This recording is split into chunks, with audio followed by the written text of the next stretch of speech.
નમસ્કાર વિદ્યાર્થી મિત્રો, તપોવન સાયન્સ એકેડમીમાં આપનું હાર્દિક સ્વાગત છે।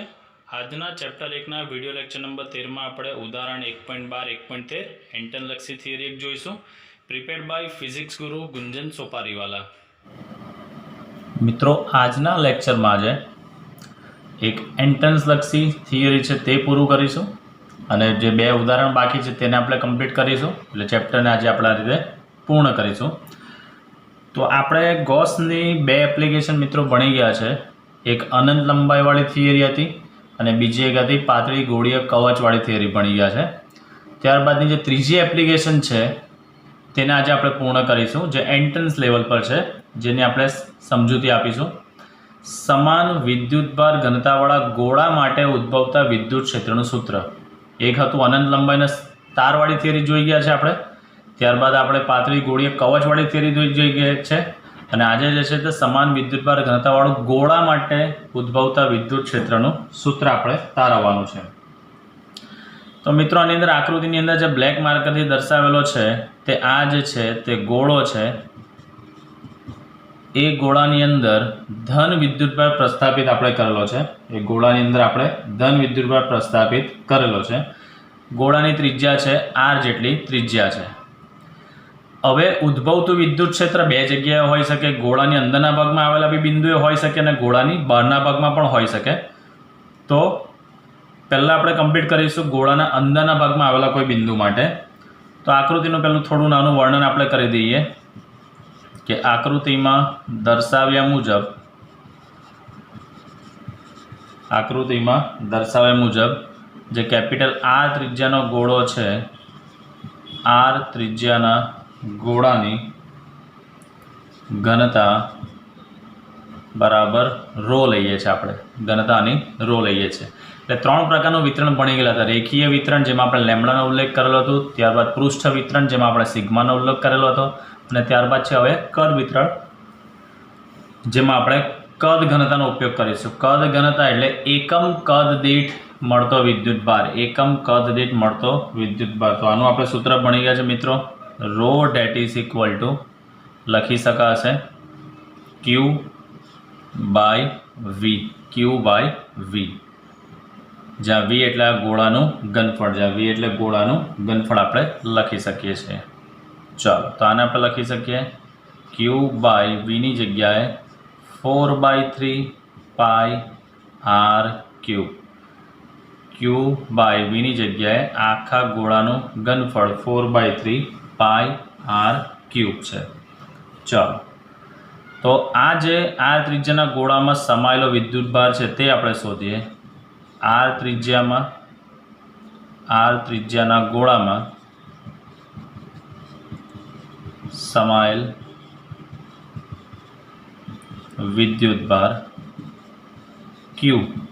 તો આ જે છે Q શોધવો હોય તો આને અહીંયા આપણે ચોકડી ગુણાકાર કરી દઈએ, એટલે થઈ જશે રો ઇન્ટુ 4/3 પાઈ R ક્યુબ, રો ઇન્ટુ 4/3 પાઈ R ક્યુબ। આ વિદ્યુતભાર સમાઈ ગયો છે અંદર।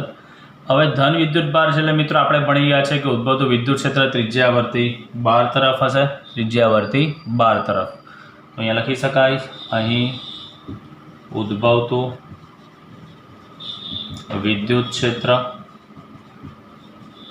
ત્રિજ્યાવર્તી બહારની દિશામાં છે, ત્રિજ્યાવર્તી બહારની દિશામાં છે। હવે આપણે મિત્રો લઈએ એક બિંદુ ગોળાની અંદરના ભાગ માટે આપણે શોધીએ। તો નેક્સ્ટ આપણે શોધીશું પાર્ટ 1 ગોળાની અંદરના બિંદુ માટે, ગોળાની અંદરના બિંદુ માટે। ચાલો ધ્યાનથી સમજો મિત્રો। તો આકૃતિની અંદર ગોળાની અંદર આપણે કેન્દ્રથી R' જેટલા અંતરે કોઈ P' બિંદુ લીધેલું છે। મેઇન વસ્તુ, ગોળાની અંદર R' અંતરે કોઈ બિંદુ P' છે, કોઈ બિંદુ લઈએ છીએ આપણે P', જ્યાં આપણે વિદ્યુત ક્ષેત્રની તીવ્રતા શોધવાની છે, જ્યાં વિદ્યુત ક્ષેત્રની આપણે તીવ્રતા શોધવી છે। કન્ડિશન શું થશે મિત્રો આની અંદર કે જે આર ડેશ છે આ આર ડેશ અંદરના ભાગમાં છે એટલે લેસ ધેન ગોળાની ત્રિજ્યા થશે, એટલે સ્મોલ આર ડેશ જે છે that is less than capital R. તો હવે જે જગ્યા પર આર ડેશ અંતરે પી ડેશ બિંદુ આવેલું છે તો આર ડેશ ત્રિજ્યાનું ગાઉસિયન પૃષ્ઠ લઈએ, જે આપણે આ આકૃતિની અંદર રેડ માર્કરથી દર્શાવેલું છે। આ જે છે મિત્રો શું છે? ગાઉસિયન પૃષ્ઠ। આ જે છે તે અંદરના ભાગમાં આવેલા બિંદુ માટે ગાઉસિયન પૃષ્ઠ છે, જે તમને રેડ માર્કરથી દેખાય છે। આ રીતે દોરેલું છે તે આની વાત કરું છું। આ જે છે મિત્રો તે ગાઉસિયન પૃષ્ઠ છે। તો એની અંદર હવે કેટલો વિદ્યુતભાર સમાયેલો હશે તે આપણે પહેલાં શોધવો પડશે, કારણ કે આપણે તો જે બિંદુ પસંદ કર્યું છે મિત્રો અંદરના ભાગમાં છે, તો ખાલી આટલા જ ભાગમાં અંદરના ભાગમાં કેટલો વિદ્યુતભાર છે તે આપણે અહીંયા શોધવો પડશે પહેલાં। તો મિત્રો આપણે હવે અંદરના ભાગમાં વિદ્યુત ભાર કેટલો સમાયેલો છે, તો આખો જે ગોળો છે તેનું કદ કેટલું છે? 4/3 પાય આર ક્યુબ। એમાં સમાયેલો વિદ્યુતભાર કેટલો લીધો છે આપણે? ક્યુ। તો આપણે બાળક રીતે કરીએ, જે તમને સરળ પ્રાઇમરી લેવલ પર ભણી ગયા છો તે, કે 4/3 પાય આર ક્યુબ આટલું જે કદ છે આ કદની અંદર સમાયેલ વિદ્યુતભાર ધારો કે ક્યુ જેટલો છે। તો હવે જે આપણી પાસે ત્રિજ્યા છે તે સ્મોલ આર ડેશ છે, તો તેનું કદ કેટલું થશે મિત્રો? 4/3 પાય સ્મોલ આર ડેશ ક્યુબ। તો આ કદની અંદર સમાયેલ વિદ્યુતભાર કેટલો હશે તે આપણે શોધી નાખીએ। એ વિદ્યુતભારને આપણે કહીએ છીએ ક્યુ ડેશ કહીએ છીએ। તો Q dash is equal two ઉપર ગુણાશે ક્યુ into 4/3 pi R dash cube ના છેદમાં 4/3 પાય કેપિટલ આર ક્યુબ। તો શું કેન્સલ થઈ જશે મિત્રો આની અંદર? 4/3 પાય અને પાય કેન્સલ। તો અંદરના ભાગમાં સમાયેલો વિદ્યુતભાર Q dash is equal to તમને મળશે આ ક્યુ ઇન્ટુ આર ડેશનો cube divided by capital R cube. Q into R dash cube ના છેદમાં કેપિટલ આર ક્યુબ। ચાલો હવે આપણે વિદ્યુત ક્ષેત્ર શોધવાનું છે, તો ગૌસના નિયમને આપણે ઉપયોગમાં લઈશું। તો ગાઉસિયન પૃષ્ઠ સાથે સંકળાયેલ ફ્લક્સના સૂત્ર તમારી પાસે છે, flux phi that is equal to integration E into D. આ સૂત્ર તમારી પાસે છે, flux phi is equal to integration E into D, અને flux phi is equal to Q by epsilon naught. તો ક્યુની જગ્યાએ અંદરના ભાગમાં સમાયેલો વિદ્યુતભાર ક્યુ ડેશ છે, તો Q dash by epsilon naught is equal to integration લખી શકાશે અહીંયા ઈ ડીએ કોસ થીટા। તો જે બિંદુ પસંદ કરેલું છે ત્યાં આપણે સૂક્ષ્મ ભાગ પસંદ કરીએ તો વિદ્યુત ક્ષેત્ર તો ત્રિજ્યાવર્તી બહાર જ છે, અને જે ભાગ આપણે સૂક્ષ્મ પસંદ કરીશું તેના ક્ષેત્રફળનો સદિશ બી બહાર તરફ જ આવશે, એટલે થીટા ફરી પાછો 0 થશે। કોસ 0ની કિંમત બનશે મિત્રો આની અંદર 1।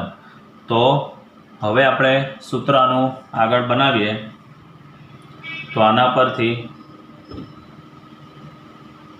અહીંયાથી અહીંયા જઈએ છીએ આપણે, Q dash by epsilon naught is equal to integration E into થશે ડી। ચાલો સાદરૂપ આપણે આપીશું ક્યુ ડેશની કિંમત તો તમારી પાસે છે જ મિત્રો। આ ક્યુ ડેશની કિંમત તમારી પાસે છે જ, જેને આપણે અહીંયા મૂકી દઈએ। તો ક્યુ ડેશની જગ્યાએ હું લખીશ અહીંયા Q R dash cube by R cube, Q R dash cube by R cube,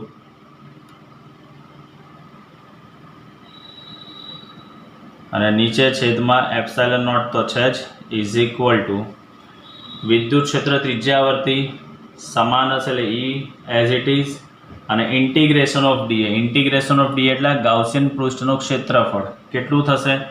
વક્ર સપાટીનું ક્ષેત્રફળ 4 પાય આર સ્ક્વેર, તો 4 પાય ત્રિજ્યા આર ડેશ છે અને એનો થઈ જશે અહીંયા square, 4 pi are dash square.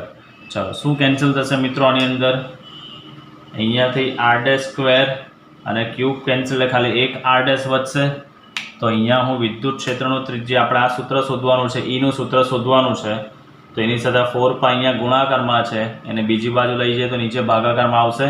તો એ સૂત્ર હું અહીંયા લખું છું, ઈ વિદ્યુત ક્ષેત્ર ઈ ડેટ ઇઝ ઇક્વલ ટુ આ 4π નીચે આવશે એટલે ક્યુ અપોન 4π એપ્સાઇલન નોટ, આ 4π એપ્સાઇલન નોટ ઉપર રહેશે R dash divided by R cube, ઉપર રહેશે આ R dash divided by R cube.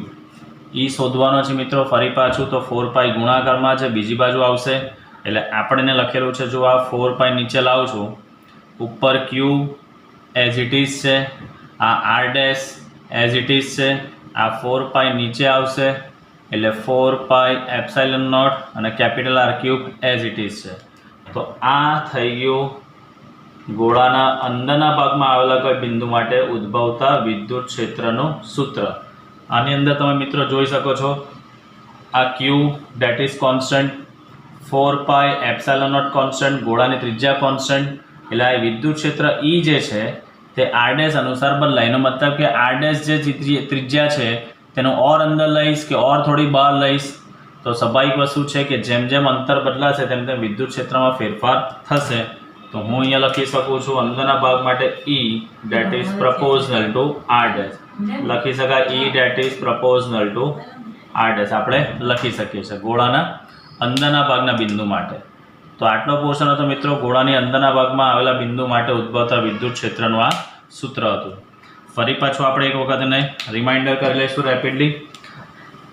તો ગોળાના અંદરના ભાગ માટે આપણે કામ કરવું હોય તો પહેલાં તો આકૃતિમાં દર્શાવ્યા મુજબ આ ત્રિજ્યાની ગોળાની ઘનતા લીધી આપણે rho is equal to Q by V. તો ક્યુ એઝ ઇટ ઇઝ વીની જગ્યાએ ગોળાનું કદ 4/3 પાઈ આર ક્યુબ। આ આર ત્રિજ્યાના ગોળામાં સમાયેલ વિદ્યુતભાર મારે શોધવું હોય તો ઉપર જશે ગુણાકારમાં, તો row into 4/3 pi R cube. હવે ધન વિદ્યુતભાર છે એટલે ઉદ્ભવતું વિદ્યુત ક્ષેત્ર તે ત્રિજ્યાવર્તી હશે અને બહારની દિશામાં આપણે બિંદુ લઈએ પહેલાં અંદરના ભાગમાં, તો ગોળાની અંદર આર ડેશ અંતરે આવેલું બિંદુ કોઈ પી ડેશ છે જ્યાં વિદ્યુત ક્ષેત્રની તીવ્રતા શોધવી છે। કન્ડિશન આ R dash that is less than R છે। બાળક રીતે આપણે આ અંદરના ભાગમાં સમાયેલો વિદ્યુતભાર આપણે શોધેલો છે જે રેડ માર્કરથી દર્શાવેલો છે।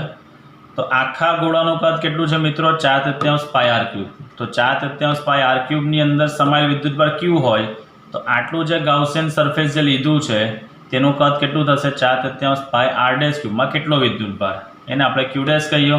તો ક્યુ ઉપર આ ઉપર ગુણાશે અને આ નીચે આવશે। તો અંદરના ભાગમાં સમાયેલો વિદ્યુતભાર આવી ગયો Q dash that is equal to Q R dash cube by R cube. હવે ગૌસનો નિયમ આપણે અપ્લાય કર્યો છે, ફ્લક્સ આપણે શોધી કાઢીએ તો flux phi is equal to integration E by E into D A અને બીજું સૂત્ર જેનું ક્યુ બાય એપ્સાઇલન નોટ, ક્યુની જગ્યાએ અંદરનો સમાયેલો વિદ્યુતભાર ક્યુ ડેશ છે મિત્રો, તો Q dash by epsilon not.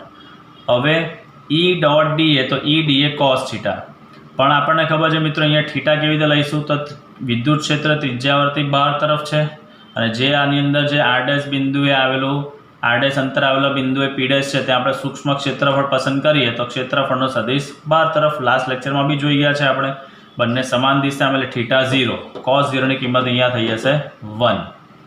ચાલો તો અહીંયા ખાલી જસ્ટ મેન્શન કરી દઉં છું કે ઈ જે છે વિદ્યુત ક્ષેત્રનો સદિશ અને ક્ષેત્રફળનો સદિશ બંને કેવા હશે મિત્રો સમાંતર, થીટા અહીંયા 0 બનશે। ચાલો તો ક્યુ ડેશની કિંમત અહીંયા મૂકીએ, Q R dash cube by R cube epsilon naught E અને ગોળાની ગાઉસિયન સરફેસ છે તેની વક્ર સપાટીનું ક્ષેત્રફળ 4 પાઈ આર સ્ક્વેર। તો આર ડેશ સ્ક્વેર અને અહીંયાનો એક આર ડેશ બાકી રહેશે। આપણે વિદ્યુત ક્ષેત્ર શોધવાનું છે તો 4 પાઈ નીચે આવશે તો સૂત્ર બનશે E is equal to Q by 4 pi epsilon naught R dash by R cube. તો આનો મતલબ જે રાશિઓ ટિક માર્ક કરેલ છે તે કોન્સ્ટન્ટ છે એટલે વિદ્યુત ક્ષેત્ર ઈ ડેટ ઇઝ પ્રપોઝનલ ટુ શું આવશે મિત્રો આર ડેશ। એટલે આ જે અંતર આર ડેશ જેમ જેમ વધતું જશે તેમ તેમ વિદ્યુત ક્ષેત્ર પણ વધતું જશે। આ જે છે તે સમચલનનો સંબંધ છે એટલે। હવે આપણે જોઈએ ગોળાના બહારના ભાગમાં આવેલા કોઈ બિંદુ માટે। હવે આપણે જોઈશું બીજું ગોળાના બહારના ભાગમાં આવેલા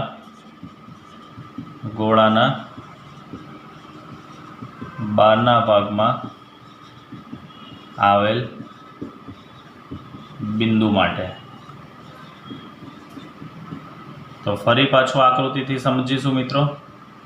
मानी लईए कि मारी पासे आ गोळो छे जेनुं आ केंद्र छे, जेनी त्रिज्या कैपिटल आर छे, जेनी अंदर कोई आ धन विद्युतभार समायेलो छे। आखो गोळो जे छे ते धन विद्युतभार छे એટલે फरी पाछुं विद्युत क्षेत्र त्रिज्यावर्ती बार तरफ जोवा मळशे। हवे गोळानी बहार आवेलो कोई बिंदु लईए छे, आ बिंदु पी बिंदु जे छे जे गोळाना केंद्रथी आर अंतर आवेलुं छे, गोळाना केंद्रथी आर अंतरे। तो शुं करीशुं, जे गोळाना केंद्रथी आर अंतर आवेलो बिंदु छे एटली त्रिज्या लईने आपणे शुं करीशुं मित्रों, फरी पाछुं एक गाउसियन पृष्ठ आपणे विचारीशुं। तो आ जे दोरुं छुं ते आवी गयुं छे आ गाउसियन पृष्ठ, बराबर। आ जे छे ते गाउसियन पृष्ठ छे।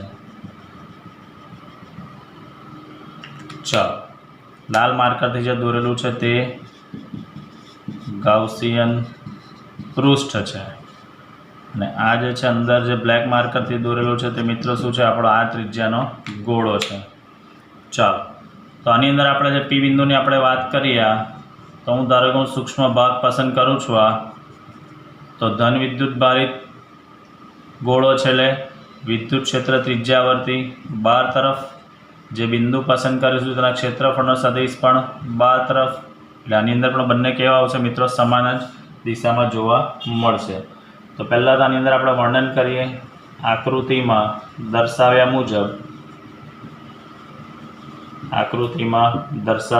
મુજબ કેપિટલ આર ત્રિજ્યાનું ગાઉસિયન સ્મોલ આર ત્રિજ્યાનું ગાઉસિયન પૃષ્ઠ ધ્યાનમાં લો જ્યાં small R that is greater than capital R है, बहारना भाग में आवेलू कोई बिंदु हवे थई गयुं छे।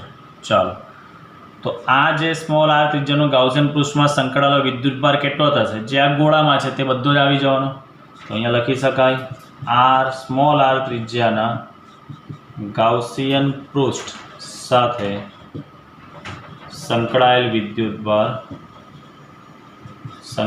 विद्युतभार डेट इज इक्वल टू केटलो थवानो, क्यू थवानो, आखो विद्युतभार एक थई जशे। फरी पाछो गाउसना नियम अनुसार flux phi that is equal to सूत्र शुं छे मित्रों, integration E into D A, अने flux phi is equal to लखी शकाय क्यू बाय एप्सिलॉन नॉट। अहींया लखाशे आपणी फरी पाछो E D A cos theta, बंने समान दिशामां એટલે थीटा 0, એટલે फरी पाछो Q by epsilon naught is equal to अहींया लखाशे ई इंटू डी ए। चलो गोळानी त्रिज्या सरखी छे एटले त्रिज्या विद्युत क्षेत्र तो समान ज हशे। तो integration of D A is equal to शुं लखी शकाशे, तो अहींया आपणे लखीए छीए पहेला फरी पाछुं Q by epsilon naught is equal to E bar integration of D A एटले आ जे गाउसियन पृष्ठ आपणे लीधुं छे तेनी वक्र सपाटीनुं क्षेत्रफळ 4 पाई आर स्क्वेर, एनी त्रिज्या केटली छे मित्रों, स्मॉल आर छे एटले एनुं आपणे वक्र सपाटीनुं क्षेत्रफळ थशे 4 पाई आर स्क्वेर। आपणे ई शोधवानो छे तो ई शोधवानो छे तो 4 पाई आर स्क्वेर अहींया गुणाकारमां छे, बीजी बाजु लई जઈએ એટલે નીચે ભાગાકારમાં, तो E that is equal to आवशे एनो जवाब 1/4 pi epsilon naught, or else अहींया लखुं छुं क्यू अपॉन आ 4 pi epsilon naught into 1/r square. એટલે આ આપણું સૂત્ર કયું થઈ ગયું, સાદું પેલું જ છે, કે ક્યુ બાય આર સ્ક્વેર જ છે, જ્યાં કેની જગ્યાએ 1/4 pi epsilon naught Q by R square. તો આ જે મિત્રો આપણું સૂત્ર છે તે બહારના વિસ્તારમાં આવેલું કોઈ બિંદુ હોય ગોળાની બહારના ભાગમાં તો ઉદ્ભવતા વિદ્યુત ક્ષેત્રનું સૂત્ર છે। તો આની અંદર તમે જોઈ શકો છો ક્યુ ડેટ ઇઝ કોન્સ્ટન્ટ છે, 4 પાઈ એપ્સિલॉन નોટ કોન્સ્ટન્ટ છે, તો બહારના ભાગમાં ई ડેટ ઇઝ પ્રપોઝલ ટુ શું કહી શકાય, 1/r સ્ક્વેર। ई ચલે છે શું કહી શકાય મિત્રો, 1/r સ્ક્વેર। અંદરના ભાગમાં શું આવેલું હતું, E that is proportional to અંદરના ભાગ માટે, અંદરના ભાગ માટે અહીંયા લખું છું E that is proportional to r dash હતું। આઈ થિંક તમને યાદ છે કયા, ગોળાના અંદરના ભાગમાં આવેલા કોઈ બિંદુ માટે। ચાલો તો આની આપણે આલેખીય રજૂઆત સમજીએ તો થોડું સરળ રહેશે। જેમ અંતર બદલાય છે તેમ વિદ્યુત ક્ષેત્ર બદલાશે, એટલે એની આલેખીય રજૂઆત આપણે કરીએ તો અંતરના આધારે વિદ્યુત ક્ષેત્ર છે એટલે અંતર સ્વતંત્ર રાશિ અને વિદ્યુત ક્ષેત્ર પરતંત્ર રાશિ એટલે y અક્ષ પર દર્શાવીશું. અંદરના ભાગ માટે E ચલે છે r ડેશ છે, તો અંદરના ભાગમાં એટલે અહીંયા જે છે આપણે કેન્દ્ર પર છીએ, આ કેન્દ્ર પર તે અહીંયા છે. કેન્દ્રથી જેમ જેમ આપણે સપાટી તરફ જઈએ તેમ આપણો r ડેશ વધતો જશે, એટલે એ સમપ્રમાણનો સંબંધ છે. ધારો કે અહીંયાથી આપણે સપાટી પર આવી ગયા તો સપાટી પર આપણને મૂલ્ય કેવું મળશે મિત્રો? એકદમ મેક્સિમમ. ત્યારબાદ સપાટીથી હવે બહાર જઈએ છીએ તો બહારના ભાગમાં E ચલે છે 1/r² છે. 1/r² છે એટલે એનો આલેખ તમને મળશે આ રીતે. આનો આલેખ ભૂલથી પણ મિત્રો યાદ રાખજો ખાસ કે એક્સ અક્ષને ટચ થવો જોઈએ નહીં. આપણે કવચવાળી થિયરીમાં પણ જોઈ ગયા છે. ચાલો તો આનું આપણે વર્ણન કરી દઈએ. આ અંદરના ભાગ માટે છે E that is proportional to r અને બહારના ભાગમાં E that is proportional to 1/r². આ જે મિત્રો છે તે બહારના ભાગ માટે છે. અહીંયાથી આટલો જે પોર્શન છે તે અંદરના ભાગ માટે છે અને આ જે એક્ઝેક્ટ છે અહીંયા ટોચ પર જે છે તે ક્યાં આવશે મિત્રો? ગોળાની સપાટી પર. તે ક્યાં આવશે મિત્રો? ગોળાની સપાટી પર. સપાટી પર વિદ્યુત ક્ષેત્ર તમને મળશે E max, મહત્તમ મળશે. વિદ્યુત ક્ષેત્ર મળશે E max.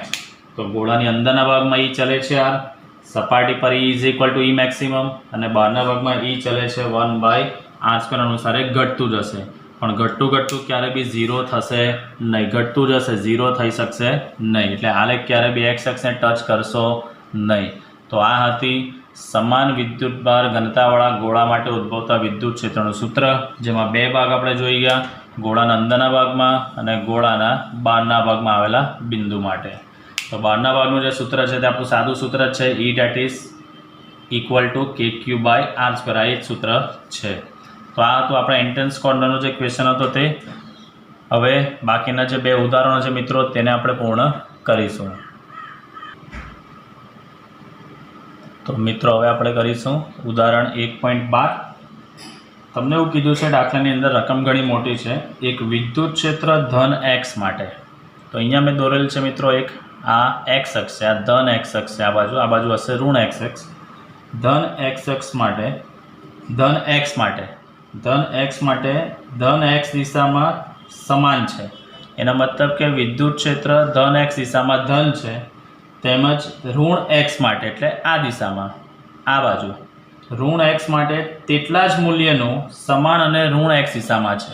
એટલે બંને દિશામાં વિદ્યુત ક્ષેત્ર જે છે તેના મેગ્નિટ્યુડ સરખા છે, એટલે મૂલ્ય બંને બાજુ સમાન છે. ધન દિશામાં ધન છે, ઋણ દિશામાં ઋણ છે. એટલે ધારો કે ધન દિશામાં 200 હોય તો ઋણ દિશામાં બી મૂલ્ય તો 200 જ છે, પણ ધન દિશામાં હોય તો ધન 200 ગણીશું એટલે i કેપ ગણીશું, અને ઋણ દિશામાં હશે તો -200 i કેપ આપણે ગણતરીમાં લઈશું. કેમ i કેપ કહીએ છીએ? તો આપણને ખબર છે x અક્ષ માટે i કેપ, y માટે g અને z માટે આપણે લઈએ છીએ k કેપ.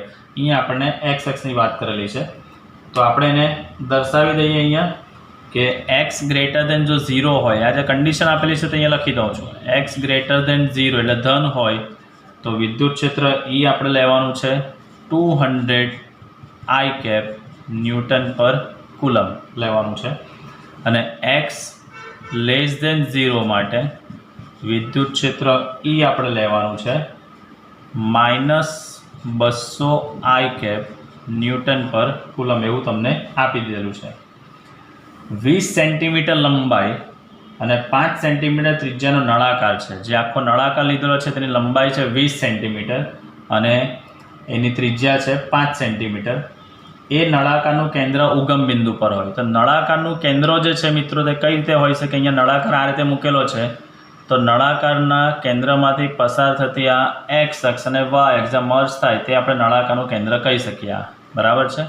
હવે સમજો, નળાકાર આ રીતે બી મૂકેલો હોઈ શકે. સમજવા માટે આપણે સમજીશું.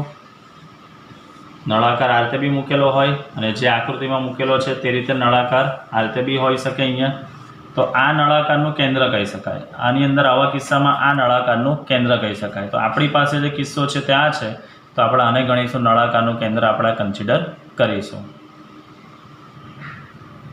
આપણને આની અંદર કીધું છે કે નળાકારની અક્ષ જે છે તે x અક્ષ પર છે એટલે આપણે નળાકારને આ રીતે જ મૂકવો પડશે. ઊભો નળાકાર મૂકીશું તો ચાલશે નહીં, એટલે આપણે નળાકારને આ રીતે જ મૂકવો પડશે. એક સપાટી x બરાબર +10 સેન્ટીમીટર અહીંયા અને બીજી સપાટી x બરાબર -10 સેન્ટીમીટર. ઋણ x અક્ષ તરફ છે એટલે તો બંને સપાટીઓ વચ્ચેનું અંતર કેટલું થશે મિત્રો? 20 સેન્ટીમીટર જ થશે, જે આકૃતિમાં દર્શાવેલ છે. તમને એવું કીધું છે દરેક સપાટ બાજુઓમાંથી બહાર આવતું ફ્લક્સ, દરેક સપાટ બાજુઓમાંથી બહાર આવતું ફ્લક્સ. તો હવે આપણે સમજીએ. આ માનો કે મિત્રો એક નળાકાર છે, તો નળાકારની અંદર 3 સરફેસ તમને દેખાશે. એક આ બાજુ દેખાશે, આ એક સપાટી દેખાશે અને એક આ સપાટી દેખાશે. સપાટ બાજુ એટલે શું અને બીજું તમને કીધું છે વક્ર બાજુ એટલે શું? તો મિત્રો તમે આગળથી જોઈ શકો છો, જે નળાકાર જે છે, આ માર્કર પેન જે છે તે નળાકાર છે. તો આ જે ભાગ છે તે તમે જોઈ શકો છો ફ્લેટ છે, સપાટ છે. આ ભાગ પણ કેવો છે? ફ્લેટ છે, સપાટ છે. આકૃતિમાં તમને ગોળાકાર દેખાય, પણ રિયાલિટી કે બંને કેવા હોય છે મિત્રો? એ સપાટ હોય છે. અને આ જે ઉપરની આ જે છે એ વક્રાકાર સરફેસ છે. આકૃતિમાં તમે જો તો સીધી લાઈન જેવી દેખાય, તો તમે એવું વિચારો કે આ સપાટ બાજુ છે, પણ ખરેખર યાદ રાખજો મિત્રો, નળાકારની અંદર જે વર્તુળાકાર છેદ હોય છે તે બંને સપાટ કહેવાય. અને ઉપરની જે સપાટી જે છે તે વક્રાકાર છે. આકૃતિમાં તેનું તમને ઊંધું દેખાશે. આકૃતિમાં તમને આ જે છે તે ગોળાકાર ભાગ દેખાશે, વક્રાકાર જેવું ગોળાકાર, અને આ તમને સપાટ દેખાશે. પણ ખરેખર રિયલિસ્ટિક શું છે મિત્રો? કે નળાકારની અંદર આ ભાગ જે છે તે સપાટ હોય અને આ ભાગ જે છે તેનો વક્રાકાર કહેવાય. તો પહેલા દાખલામાં તમને એવું કીધું છે દરેક સપાટ બાજુમાંથી બહાર આવતું ફ્લક્સ, એટલે આ બાજુથી, આ બંને બાજુથી. અને બીજું કીધું છે નળાકારની વક્ર બાજુમાંથી બહાર આવતું ફ્લક્સ, એટલે આ બાજુ પરથી, નળાકારની આ વક્ર બાજુમાંથી બહાર આવતું ફ્લક્સ કીધું છે. અને પછી કીધું છે નળાકારની બહાર આવતું કુલ ફ્લક્સ કેટલું હશે તે શોધવાનું છે, અને નળાકારની અંદર કેટલો વિદ્યુત ભાર છે તે શોધવાનું છે. 4 કેસ છે, બંને આ સપાટ બાજુ. આઈ હોપ હવે તમને સપાટ બાજુ ક્લિયર થઈ ગઈ છે. આકૃતિમાં જે ગોળાકાર દેખાય તે ખરેખર શું છે મિત્રો? સપાટ ભાગ છે.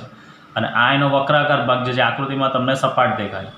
આકૃતિમાં જે સપાટ દેખાય તે રિયલિસ્ટિક એ વક્રાકાર છે, બરાબર?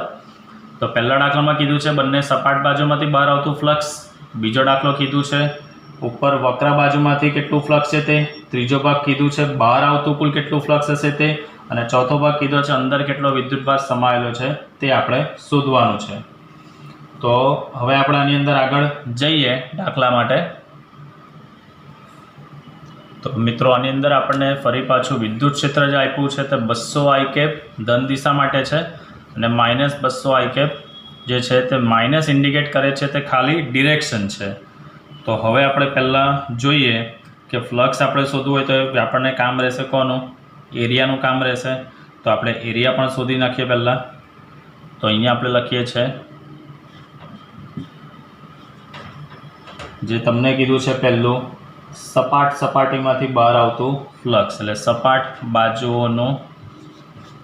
બાજુઓમાંથી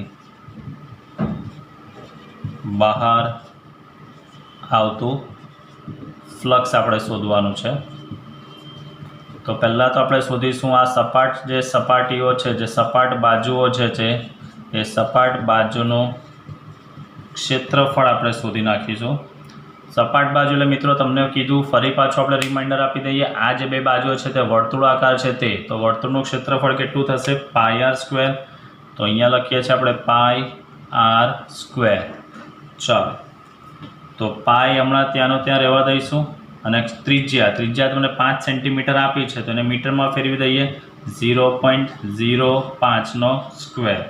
આ જે આવી ગયો તે તમારો સપાટ બાજુનું ક્ષેત્રફળ આપણે આવી ગયું છે. હવે આપણે બંને બાજુ માટે શોધવાનું છે. જે સપાટ બાજુઓમાંથી બહાર આવતું ફ્લક્સ તમને કીધું છે કે સપાટ બાજુઓમાંથી બહાર આવતું ફ્લક્સ શોધો. તો આપણે ડાબી બાજુ અને જમણી બાજુ બંને માટે આપણે શોધીશું. તો હવે આપણે અહીંયા દાખલાને કન્ટિન્યુ કરીશું. પહેલાં આપણે લઈએ છીએ ડાબી બાજુ માટે. લઈએ છીએ આપણે અહીંયા ડાબી બાજુ માટે. ચાલો, તો એના માટે આપણે સમજીશું. ડાબી બાજુ એટલે મિત્રો આ બાજુની વાત છે. ડાબી બાજુ એટલે આ બાજુ.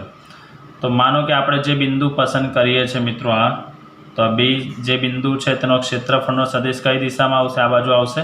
ડીએ જે છે તે આ દિશામાં આવશે. અને વિદ્યુત ક્ષેત્ર તો તમને આ દિશામાં કીધેલું જ છે. ધન દિશામાં ધન અને ઋણ દિશામાં ઋણ. તો આ જે છે અહીંયા ઈનું કામ આપણને બનશે.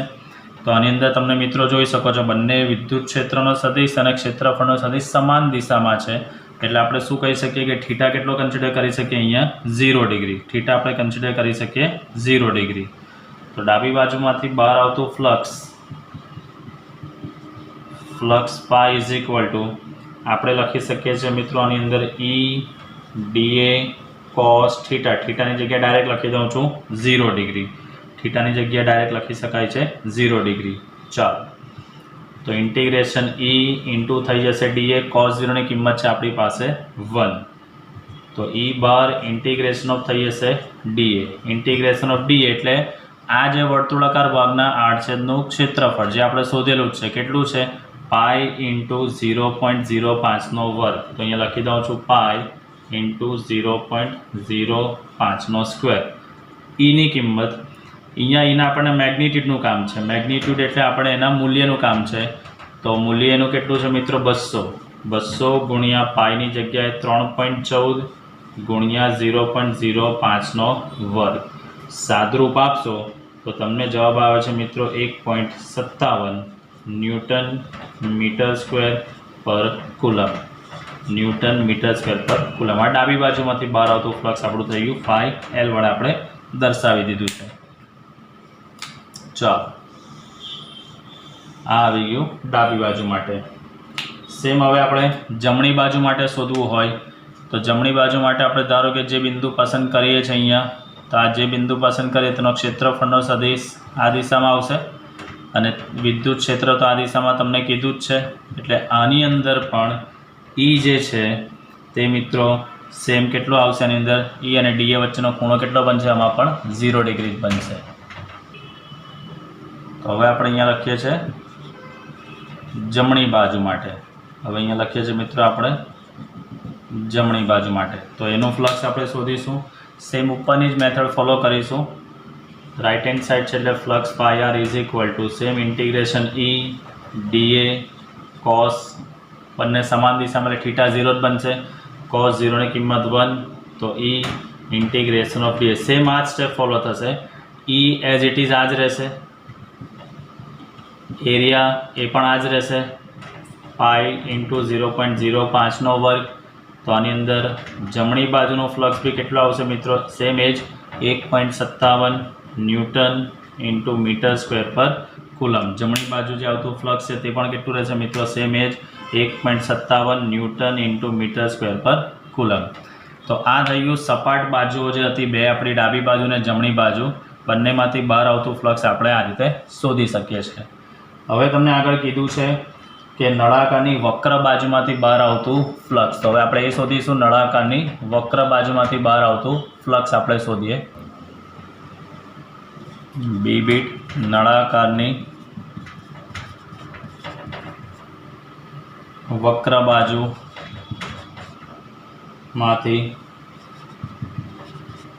બહાર આવતું ફ્લક્સ. ચલો આકૃતિની અંદર સમજીશું પહેલાં મિત્રો. નળાકારની વક્ર એટલે ઉપરની બાજુ જે હતી તે. તો આની અંદર ફરી બાજુ તમને બતાવું. આ જે છે તે આ વક્ર બાજુ. તો આપણે જે બિંદુ પસંદ કરીએ છીએ આ બાજુ, તો વિદ્યુત ક્ષેત્ર જે હશે તે આ દિશામાં, ક્ષેત્રફળનો સદિશ ઉપર બનશે આ દિશામાં. તમે ધારો કે આ બાજુ કન્સિડર કરશો તો વિદ્યુત ક્ષેત્ર આ દિશામાં અને એનો ક્ષેત્રફળનો સદિશ આ દિશામાં. પણ બંનેમાં એંગલ તમે જોઈ શકો છો. ખૂણો કેટલો બનશે મિત્રો? 90 ડિગ્રી જ બનવાનો છે. તો એને આપણે દર્શાવી દઈએ 5cc that is call centre integration E dA cos 90. cos 90 ની કિંમત કેટલી થઈ જશે મિત્રો? 0. એટલે તમને સેન્ટરમાંથી જે બહાર આવતું ફ્લક્સ હશે તે કેટલું હશે? 0 ન્યૂટન મીટર સ્ક્વેર પર કુલમ. જે બહાર આવતું જે ફ્લક્સ હશે સેન્ટર એટલે કર્વેચર સરફેસમાંથી તે આપણે લખી શકીએ છીએ 0 ન્યૂટન ઇન્ટુ મીટર સ્ક્વેર પર કુલમ. ત્યારબાદ ત્રીજો દાખલો તમને એવું કીધું છે આની અંદર સી બીટ તમને એવું કીધું છે કે નળાકારમાંથી બહાર આવતું કુલ ફ્લક્સ શોધવાનું છે. જે નળાકાર છે એ નળાકારમાંથી બહાર આવતું કુલ ફ્લક્સ આપણે શોધવાનું છે મિત્રો. તો કુલ ફ્લક્સ કેવી રીતે શોધીશું? એને આપણે શોધવા માટે ઇન્ડિકેશન આપીએ છીએ આપણે કુલ ફ્લક્સ ફાઈ. તો આપણે જોઈએ 3 સરફેસ હતી, ડાબી બાજુ, જમણી બાજુ અને ઉપર વક્રાકાર સરફેસ. તો ડાબી બાજુનું ફ્લક્સ, જમણી બાજુનું ફ્લક્સ અને કર્વેચર ભાગનું એટલે વક્રાકાર ભાગનું ફ્લક્સનો સરવાળો આપણે કરી દઈએ. આ આવેલો તો 1.57, 1.57 અને વક્રાકાર ભાગનો 0. તો આનો જવાબ આવશે મિત્રો 3.14 ન્યૂટન મીટર સ્ક્વેર પર કુલમ. આ આવી ગયો નળાકારમાંથી કુલ બહાર આવતું ફ્લક્સ આપણે શોધી નાખ્યું. અને છેલ્લો જે પોઈન્ટ છે, અંદર રહેલો કુલ વિદ્યુત ભાર કેટલો છે તે આપણે શોધવાનો છે. નળાકારની અંદર કુલ વિદ્યુત ભાર આપણે શોધવાનો છે. તો આ તો સૌથી સરળ આપણી પાસે હવે ફ્લક્સ તો આવી જ ગયું છે. તો flux phi that is equal to q by epsilon naught સૂત્ર છે જ. તો q is equal to phi into epsilon naught. phi ની કિંમત છે આપણી પાસે 3.14 અને એપ્સિલોન ની કિંમત જે તમારા લોહીમાં છે 8.854 10 to the power -12. સાદરૂપ આપતાનો જવાબ આવે છે 27.80 ગુણ્યા 10⁻12 કુલમ. આ આવી ગયો અંદરનો વિદ્યુત ભાર. તો આ તો દાખલો છે. આની અંદર મિત્રો જે ખાલી આપેલું શું હતું, એક કન્ફ્યુઝન કે વિદ્યુત ક્ષેત્ર બંને દિશામાં છે, પણ બંને દિશામાં ખૂણા તો કેટલા બનવાના છે, જે સપાટ બાજુઓ છે તે 0 જ બનવાના છે અને ઉપર જે હશે તે કેટલો બનવાનો છે, 90 જ બનવાનો છે. તો દરેકે દરેક કન્સેપ્ટની અંદર જ્યારે ફ્લક્સના દાખલા હોય ત્યારે ખાસ વિદ્યુત ક્ષેત્ર અને ક્ષેત્રફળના સદિશ સાથે કેટલો ખૂણો બને છે મિત્રો, તેનામાં આપણે ખાસ ધ્યાન રાખીશું. તો દાખલા ખોટા પડવાની શક્યતા આપણી નહીવત થશે. અને આઈ થિંક હું જાણું છું કે તમે બધા રોકસ્ટાર છો, એટલે હવે તમે આ કન્સેપ્ટ બાબત એટલા ક્લિયર થઈ ગયા છો જેથી મને એનો આનંદ છે. તો નેક્સ્ટ ઉદાહરણ પર આપણે જઈશું મારા રોકસ્ટારો. તો મિત્રો હવે આપણે જોઈશું ઉદાહરણ 1.13, ચેપ્ટરનો અંતિમ ઉદાહરણ અને ચેપ્ટરની પૂર્ણાહુતિ આપણે કરીશું. આના પછી પરમાણુ માટેના પ્રારંભિક મોડેલમાં, એટલે જ્યારે પરમાણુ માટેનું પ્રારંભિક મોડેલ રજૂ થયેલું હતું ત્યારે તેમાં ZE, જ્યાં Z એટલે પરમાણુ ક્રમાંક કહેવાય ને E એટલે ઇલેક્ટ્રોનનો વિદ્યુતભાર, ZE વિદ્યુતભાર ધરાવતું ધન વિદ્યુતભારિત બિંદુવત ન્યુક્લિયસ તેની આસપાસ R ત્રિજ્યા સુધી નિયમિત ઘનતાવાળા ઋણ વિદ્યુતભારથી ઘેરાયેલું છે. સમજો તો ઇનિશિયલ સ્ટેજ પર જ્યારે પરમાણુ મોડેલ જ્યારે મિત્રો રજૂ થયેલું હતું ત્યારે અહીંયા આ જે છે તેના પર ધન વિદ્યુતભારિત આ કેન્દ્ર છે, આ એક ધન વિદ્યુતભારિત કેન્દ્ર છે અને તેની આસપાસના કેપિટલ R ત્રિજ્યામાં ઋણ વિદ્યુતભાર છે. એનો મતલબ કે આ બાજુના વિસ્તારની અંદર અહીંયા જે છે, આ જે દોરું છું ત્યાં તેની જે ત્રિજ્યા તમને કીધેલી છે મિત્રો, અહીંયાથી R જેટલી ત્રિજ્યા કીધેલી છે. ચાલો, તો આની અંદર એવું કીધેલું છે સમગ્રપણે પરમાણુ જે છે તે તટસ્થ છે. હવે એનો મતલબ શું થશે કે કેન્દ્રની અંદર જે છે તે ધન વિદ્યુતભાર છે, એનો વિદ્યુતભાર તમને કીધેલો છે મિત્રો કેટલો, ZE જેટલો છે. હવે એ તટસ્થ છે તો એનો મતલબ શું હશે કે એની અંદર એટલો નેગેટિવ ચાર્જ બી હશે, તે -ZE જેટલો હશે. તે કેટલો હશે મિત્રો, -ZE જેટલો હશે.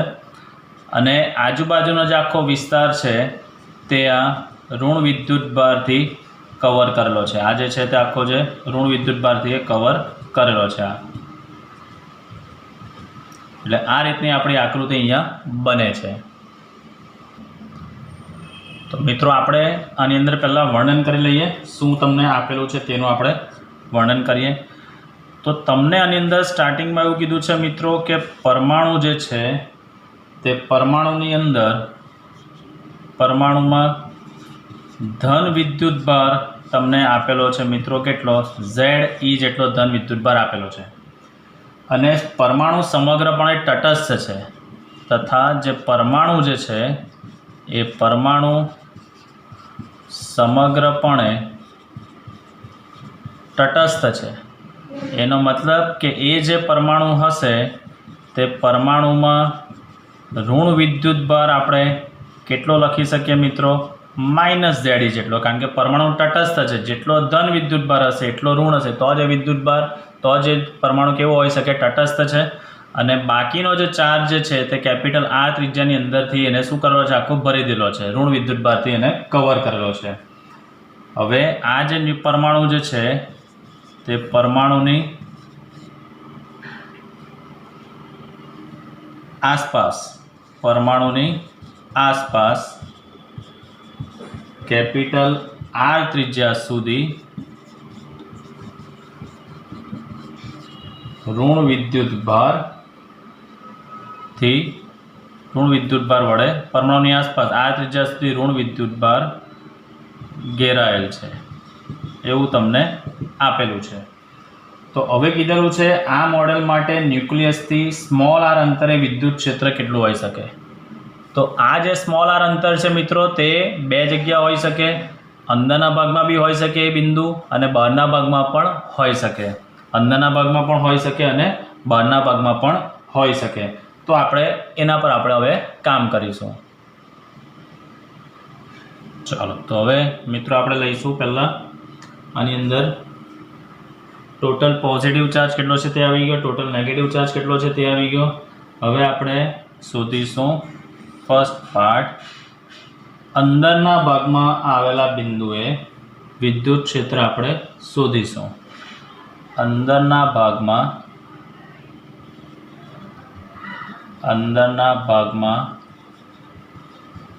આવેલ P બિંદુએ વિદ્યુત ક્ષેત્ર આપણે શોધીશું. એનો મતલબ કે અંદરના ભાગમાં મિત્રો અહીંયા કોઈક બિંદુ આવેલું છે P બિંદુ, અંદરના ભાગમાં આવેલું કોઈ બિંદુ લઈએ છીએ આપણે P બિંદુ.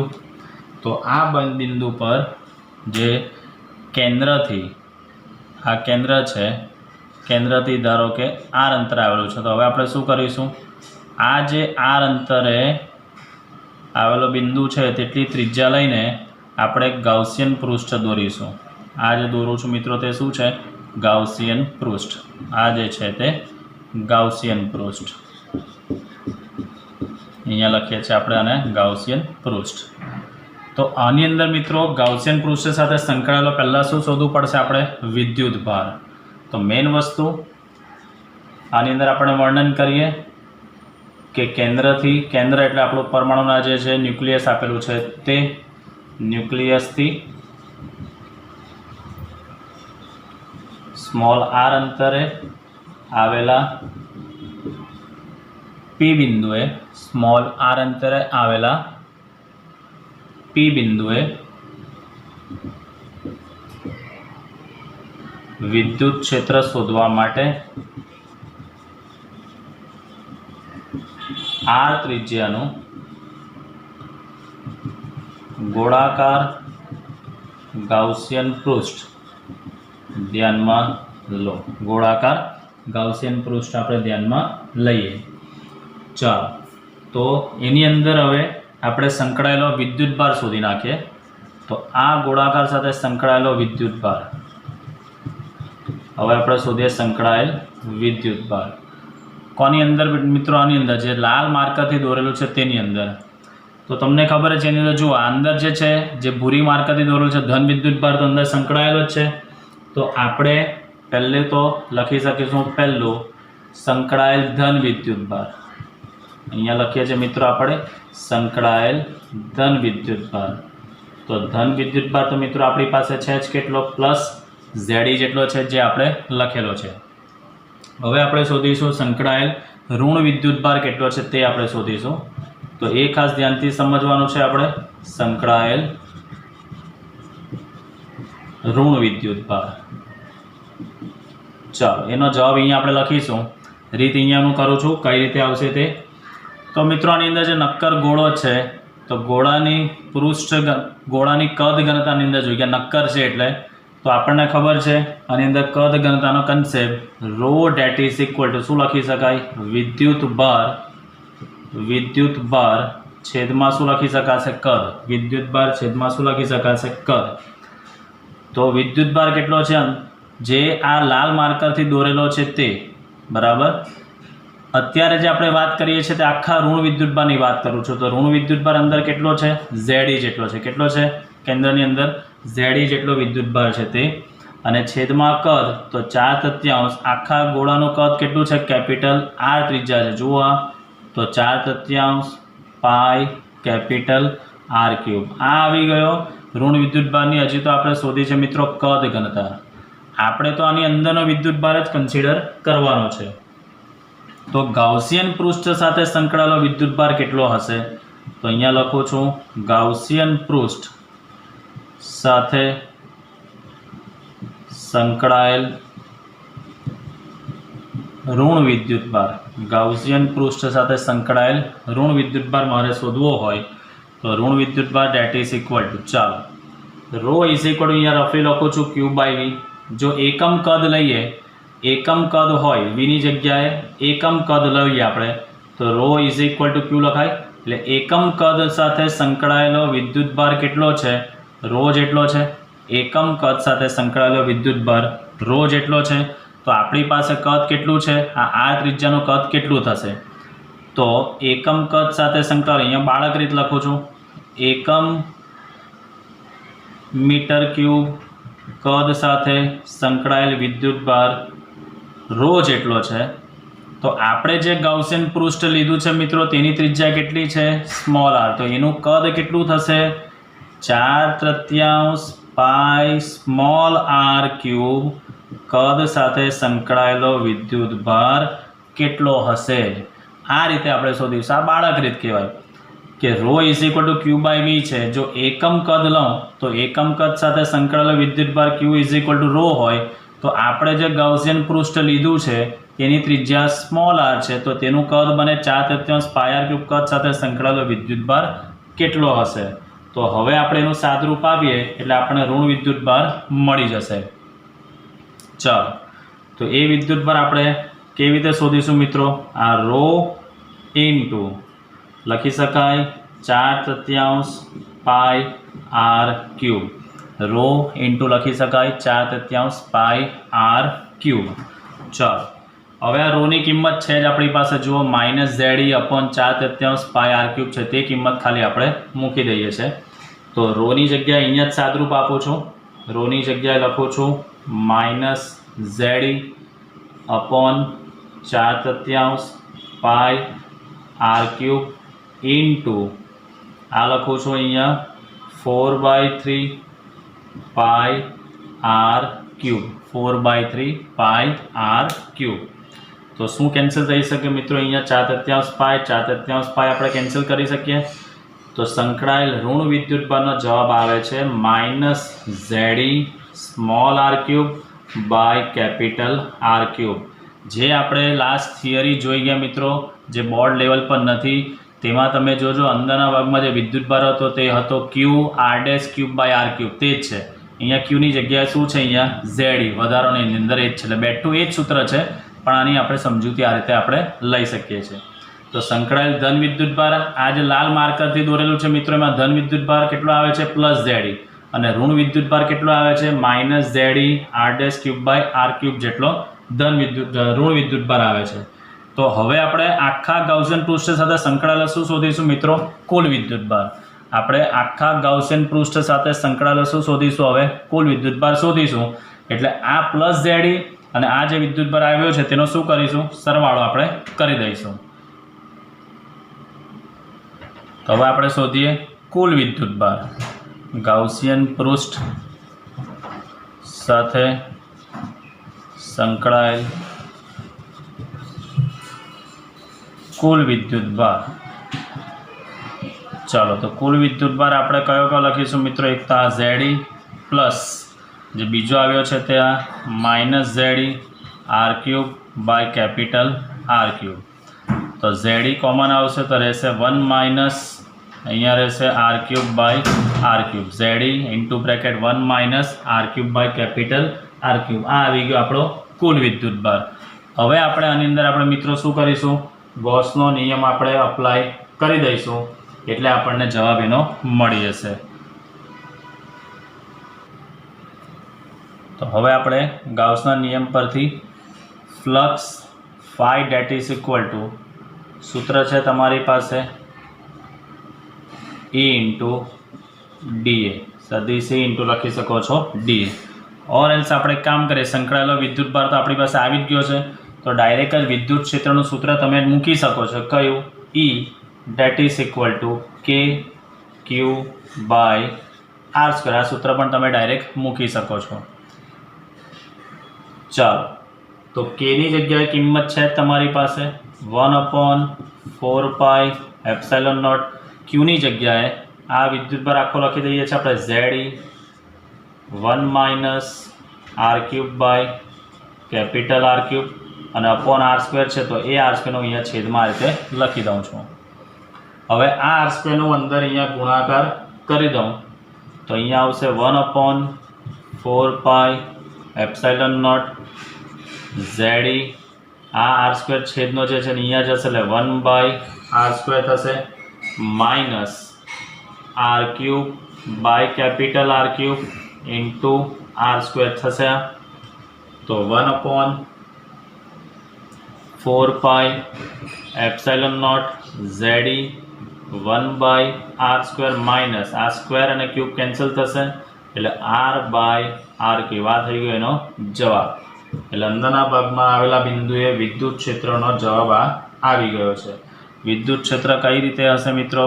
ત્રિજ્યાવર્તી બહારની દિશામાં. વિદ્યુત ક્ષેત્ર ક્યાં હશે? ત્રિજ્યાવર્તી બહારની દિશામાં હશે. તો તમે આ સૂત્ર પણ આની અંદર ડાયરેક્ટ વાપરી શકો છો. જ્યાં ક્યુ એટલે શું છે મિત્રો? ગાઉસિયન પૃષ્ઠ સાથે સંકળાયેલો વિદ્યુત ભાર એ તમે શોધી જ નાખ્યો છે. ગાઉસના નિયમ પરથી ફ્લક્સ પરથી પણ તમે આ દાખલો કરી શકો છો, પણ આ સૂત્ર ડાયરેક્ટ તમે અપ્લાય કરો તો ઇઝીલી જવાબ આવી જાય છે. હવે આપણે શોધવાનું છે મિત્રો, અંદરના ભાગનું પૂરું થઈ ગયું. હવે આપણે બહારના ભાગમાં આવેલા કઈ બિંદુ માટે આપણે શોધીએ. તો બહારના ભાગમાં આવેલા બિંદુની અંદર આપણે શોધવા માટે આ જે પોર્શન છે તેને હું અત્યારે રિમૂવ કરું છું. તો બહારના ભાગમાં આવેલું કોઈ બિંદુ આપણે ધારો કે પસંદ કરીએ છીએ મિત્રો. હું અહીંયા દોરું છું. બહારના ભાગમાં આવેલું કોઈ બિંદુ છે અહીંયા P ડેશ.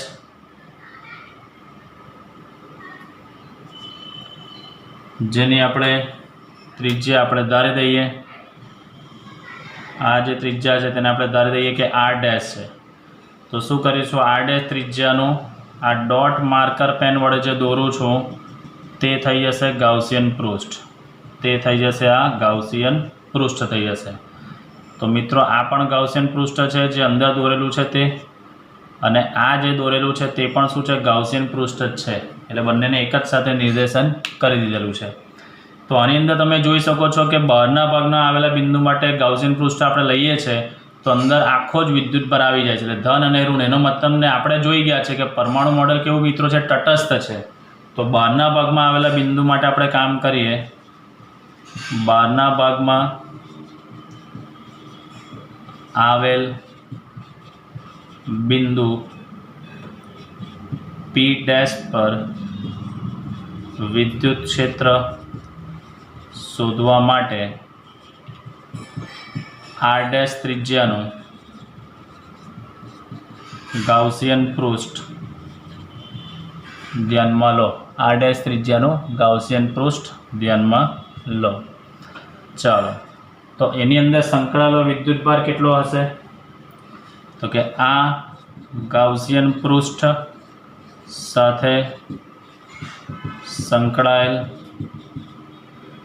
વિદ્યુત ભાર. આ ગાઉસિયન પૃષ્ઠ સાથે સંકળાયેલો વિદ્યુત ભાર મિત્રો કેટલો હોઈ શકે? તો પરમાણુ મોડેલ કેવો આપેલો છે તમને? તટસ્થ. એનો મતલબ કે જેટલો ધન છે પ્લસ ZE અને પ્લસ માઇનસ ZE, એટલે સંકળાયેલો વિદ્યુત ભાર મિત્રો કેટલો થઈ જશે? 0. સંકળાયેલો વિદ્યુત ભાર કેટલો થઈ જશે? 0. તો એના પરથી આપણે હવે લખી શકીએ. આનો મતલબ કેમ 0 છે? તો તમને ખબર છે કે પરમાણુ મોડેલ તમને કેવું કીધું છે મિત્રો? તટસ્થ છે. પરમાણુ મોડેલ કેવો કીધેલો છે? તટસ્થ છે. હવે આપણી પાસે વિદ્યુત ભાર 0 હોય એટલે ફ્લક્સ 0 થશે. તો હવે આમાં ફ્લક્સ પરથી આપણે કામ કરવું હોય તો flux phi is equal to Q by epsilon naught, અને બીજું flux phi is equal to E dot DAB છે. તો E ડોટ DA એટલે એને વર્તુળાકાર ભાગનો આ ક્ષેત્રફળ 4 R dash square is equal two 0 થઈ જશે, કારણ કે વિદ્યુત ભાર કેટલો છે? 0 છે. તો આની અંદર આપણે E ઇઝ ઇક્વલ ટુ શું લખી શકીએ? 0. E ઇઝ ઇક્વલ ટુ શું લખી શકીશું મિત્રો આપણે? આ 0. આની અંદર જે ખાસ સમજવાનું જે છે તે ત્રીજો ભાગ જે છે તે સપાટી પર તમને પૂછે તો કેટલો હોઈ શકે. ધારો કે તમને એવું પૂછે કે સપાટી પર ક્ષેત્ર કેટલું છે તો શું લખી શકાય આની અંદર? તો બી 0 જ આવશે. કેમ? તો આ જે બ્લુ માર્કર છે તે સપાટીની અંદર રહેલો વિદ્યુતભાર કેટલો છે? પ્લસ ZE ને માઇનસ ZE. તો કેટલો થવાનો? 0 જ છે. તો આની અંદર ધારો કે તમને એવું દાખલાને આગળ ટ્વિસ્ટિંગ કરીને પૂછે તો અહીંયા લખી શકાય સપાટી એટલે R is equal two R માટે. R is equal two R માટે પણ વિદ્યુત ક્ષેત્ર કેટલું આવશે મિત્રો? 0 જ આવશે. તો આ જે જવાબ છે તે મિત્રો કોના ભાગ માટે છે? અંદરના ભાગ માટે છે. આ જે મિત્રો જવાબ આવ્યો તે શેના માટે આવ્યો? બહારના ભાગ માટે. આ જે છે તે જવાબ છે બહારના ભાગ માટે. અને આ જે છે તે કોના માટે છે મિત્રો? સપાટી પર. આ જે છે તે સપાટી પર છે. તો આ રીતે આપણે આ જે દાખલો છે that is called one type of entrance level sum આપણે ગણી શકીએ. તો કારણ કે આની અંદર આપણે કદ ઘનતાનો ઉપયોગ કરીએ છીએ અને કદ ઘનતા જે છે that is the concept which is related to entrance corner માટે છે. તો આ રીતે આપણે દાખલાના અંદરના ભાગ બહારના ભાગમાં પરમાણુ અંદરની ભાગમાં જે તટસ્થ હતું તો કેવી રીતે વિદ્યુતભાર ધ્યાનમાં લેવાનો છે તે આપણે સારી રીતે સમજ્યા છે. તો આમ આપણે આ ચેપ્ટરને પૂર્ણ કરીએ છીએ. આજના લેક્ચરના દાખલા અને જે થિયરી છે તે પણ મિત્રો ઇમ્પોર્ટન્ટ છે. નોટબુકમાં અને ટેક્સ્ટબુકમાં જે મેથડ આપી છે તે સમજ પડે એવી નથી. એટલે આ મેથડના જેટલા બી સ્ટેપ્સ છે તેને વ્યવસ્થિત સમજીને તમે જાતે નોટબુકમાં લખી નાખશો. તો આમ આપણે ચેપ્ટર નંબર 1 અહીંયા પૂર્ણ કરીએ છીએ. નેક્સ્ટ લેક્ચરથી આપણે જોઈશું ચેપ્ટર નંબર 2. ચેપ્ટર નંબર 2 માટે ખાસ અગત્યની સૂચના એ છે મિત્રો કે એના માટે ચેપ્ટર 1 આવડવું જરૂરી છે. તો ચેપ્ટર 1ના થિયોરિટિકલ કન્સેપ્ટને સારી રીતે તમે સમજી લેશો. આભાર.